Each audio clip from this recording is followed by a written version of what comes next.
Connaît-on vraiment les conditions de travail des femmes qui occupent des emplois dévalorisés par nos sociétés, des femmes qui sont à quelques pas du chômage? Ce livre intitulé Les aides à domicile à notre monde populaire de Christelle Avril, sociologue et maîtresse de conférences en sociologie à l'Université du Nord de Paris, nous invite à entrer dans le monde des aides à domicile, dans leurs conditions d'existence et de quelle façon elles dominent leur travail.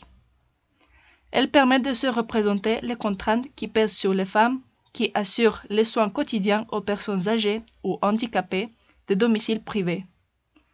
Ce livre s'adresse particulièrement aux étudiants et chercheurs en sciences sociales intéressés par les questions de travail, de stratification sociale, mais aussi de genre, de famille et de relations interethniques.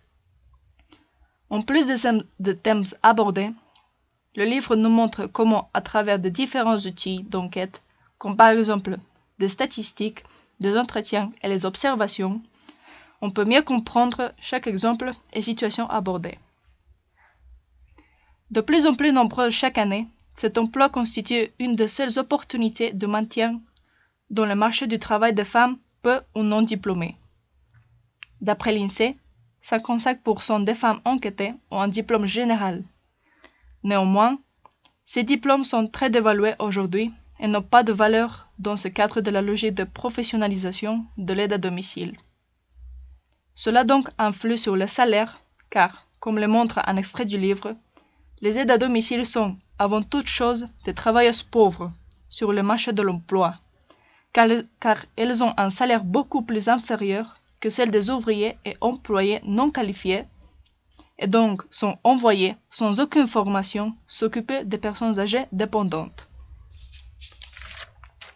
Cependant, ce livre nous entraîne dans les domiciles des personnes âgées où ces femmes réalisent des tâches quotidiennes de ménage et de soins. Il explique donc dans quelques extraits que le fait de privilégier le travail auprès des personnes qui ont vraiment besoin a donc un impact sur les conditions de travail de ces femmes. Premièrement, elles doivent travailler pendant des horaires peu confortables, c'est-à-dire tôt le matin, tard le soir et à l'heure de déjeuner.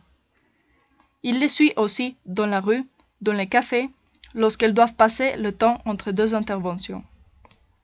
Une autre contrainte, selon le livre, est la soumission à des pénibilités physiques et rationnelles importantes, car elles doivent accomplir certaines tâches dites masculines, car non seulement elles doivent faire le ménage, préparer le repas et ranger, mais doivent parfois déplacer les personnes âgées, ou soit déplacer ou soulever des meubles, et même réparer quelque chose.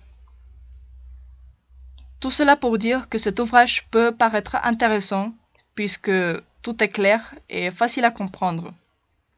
On peut sans difficulté assimiler dans quelles circonstances ces femmes ont arrivé à cette position-là, nées de leur expérience professionnelle, familiale, scolaire, nationale et générationnelle.